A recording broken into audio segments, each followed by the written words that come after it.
Women who are born and experience in their environment their father being abusive to their mom, they have two reactions. In conflict, they become knuck if you buck because they ain't never gonna be a victim. Never, never, ever, ever. I'm not gonna be like my mama. One.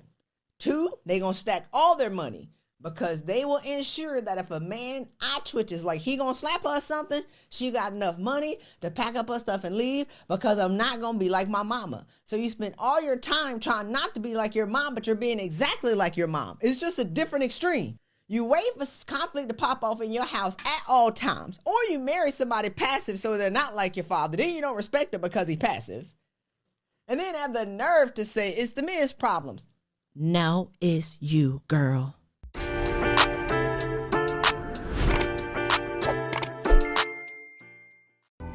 When you pray for rain, you gotta deal with the mud too.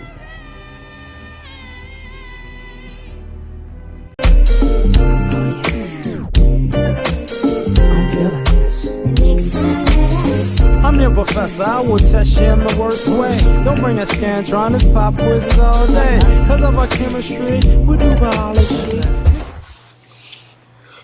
What's happening, fam? L.A.R. movement still moving. Subscribe or die trying, man. You see the thumbnail, you see the title, you see the clip, and we got to talk about this one. And the older I get it more. There are people who don't ever want to be like their parents. They came up in a bad environment or quote unquote a toxic environment, whatever, trauma, blah blah blah, and their responses to that. I'm never gonna be like them, you wind up being exactly like them. So it was another clip that I saw today on the Karamo show. Karamo, and there's a teenage girl whose mother was on drugs and out there bad, promiscuous, and she was like, I'm never gonna be like my mama. So she's a teenager and now she's out there bad. She's living with like her sister. But now she's out there bad. She ain't really done the drugs yet because she's still a teenager. But as much as she doesn't want to be like her mom, she's doing the exact same things her mom was doing. And I'm glad that they were saying that in the clip, because even when it comes to abuse or when it comes to certain actions, you see it. You see it one way or another, right? And it's weird that some of us want to, parents have scarred us so bad in some ways that we want to be the complete opposite of them, but somehow we're trying to be the complete opposite of them by doing the very things that they were doing. And it's like, if you're going to be the opposite, you got to be the opposite. And even in, because I've seen people who, you don't even have to be abusive. I've seen people who came from a strict household. And it's like, I'm never gonna be that strict. I'm never gonna be like my parents were on me. I'm never gonna do that. And they took that extreme and became parents with that extreme. And then all of a sudden, they became their kid's friend with that extreme. And because they were their kid's friend, guess what? They had to get strict because now they're not a parent, they're a friend.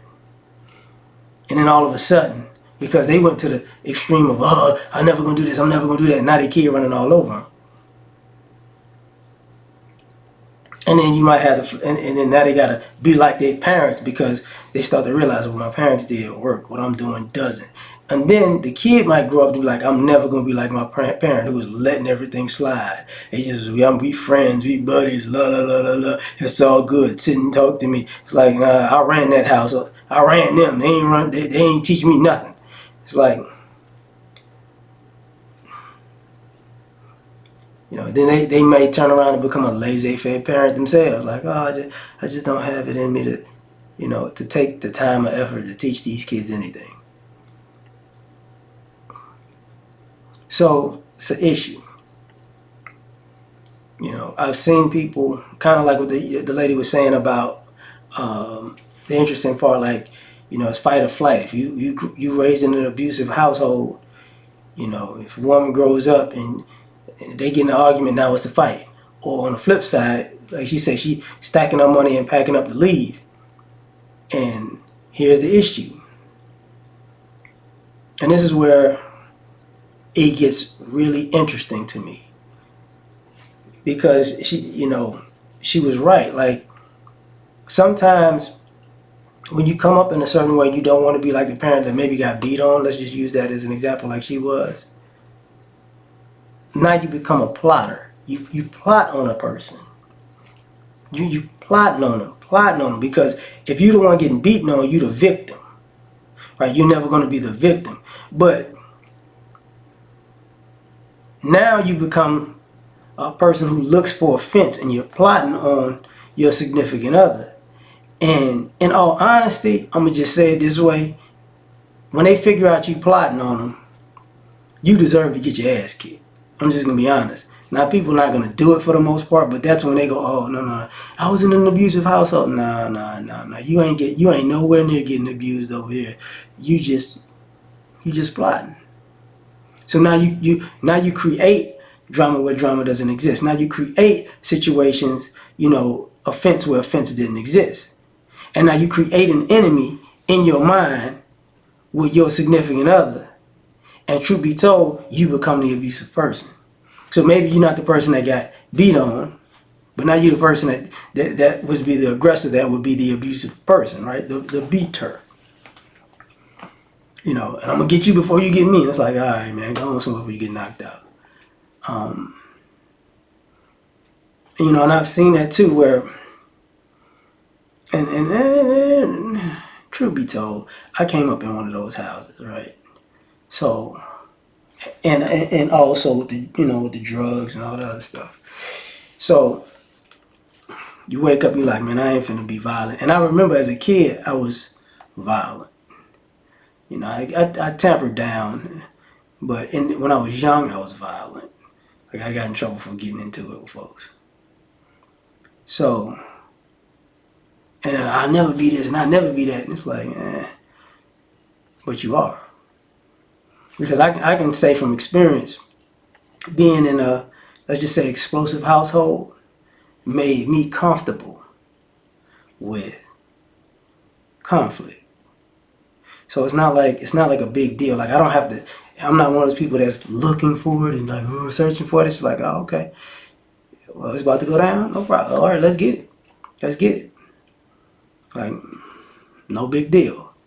It's just a regular old day, Just tell people, some people have to get upset and get angry enough to be on 10. I'm like, that's my address. That's why I could be relaxed with it. Now, if you piss me off, that means I'm really going to do something bad to you. But it's a whole other story. But the idea of I'm never going to be like this, I'm never going to be like that, it doesn't really work that way. I could say, the same anger that I grew up in, I have that same anger today. It's just a process of controlling it. You know what I'm saying? Use outlets and different things.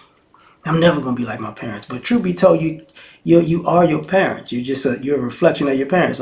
I can say, in a positive way, sometimes in a negative way. You'll see things in yourself. Damn, I thought I'd never be that. I'll never do that. One thing I can say I stayed away from was drug use.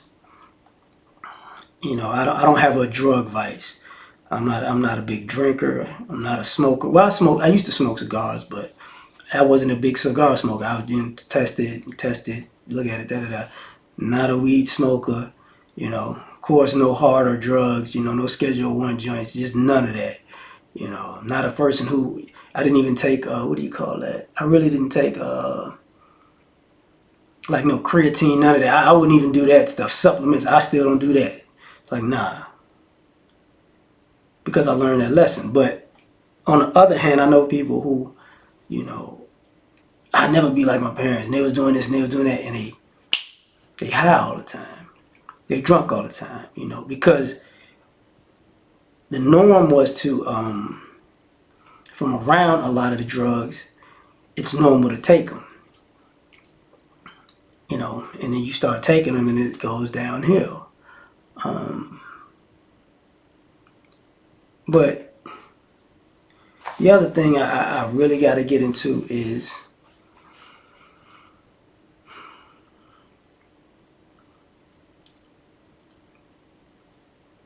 sometimes we don't want to be like our parents because of we think about how the environment was negative and we leave out something. And I'm not talking about our parents' childhood. Sometimes you got to learn that as you get older.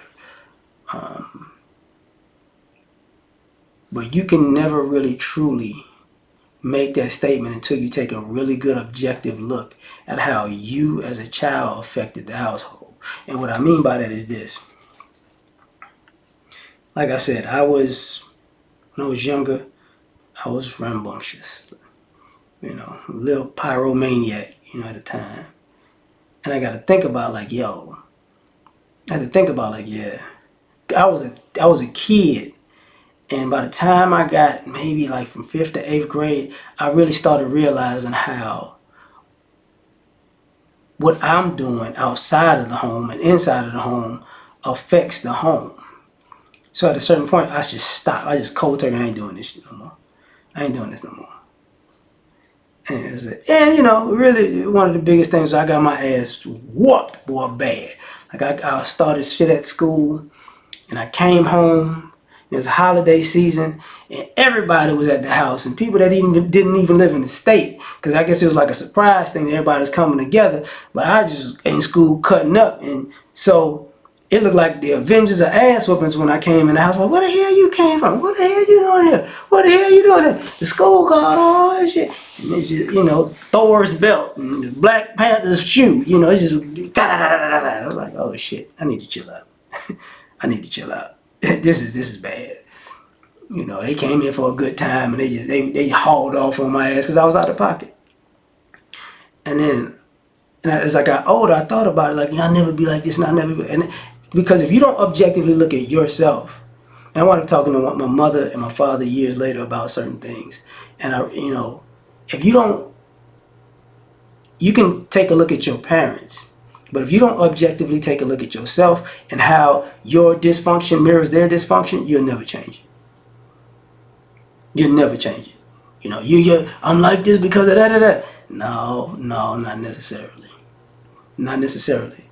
Because sometimes we take our parents' issues and our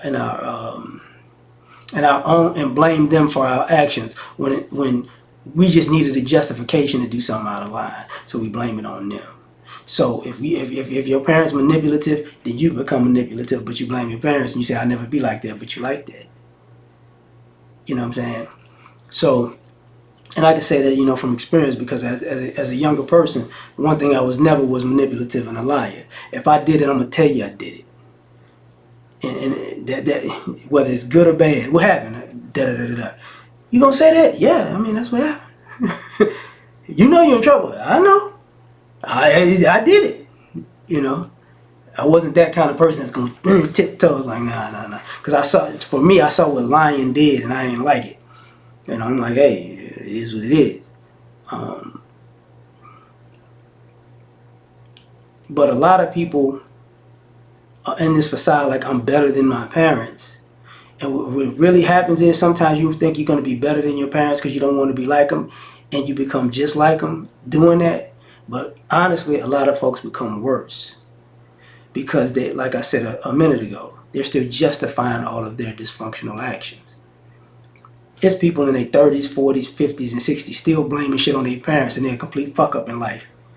Because I'm just like my this and I'm just like that. No. Hell no. That's you. That's you. You became them 2.0. I've seen it. My parents did this to me. I would never do that to my kids. You're right. You didn't do that to your kids. You did a whole lot worse. You worse than your parents was. And it's like, oh, I didn't know. You're so busy not trying to be them that you became them, but you became worse than them. But I'm going to leave it at that, man. It's a longer video. So tell me what you think. Like, share, subscribe, or die trying. Catch y'all on the next one. Peace. You ever been to the top of the universe? I'm gonna take you.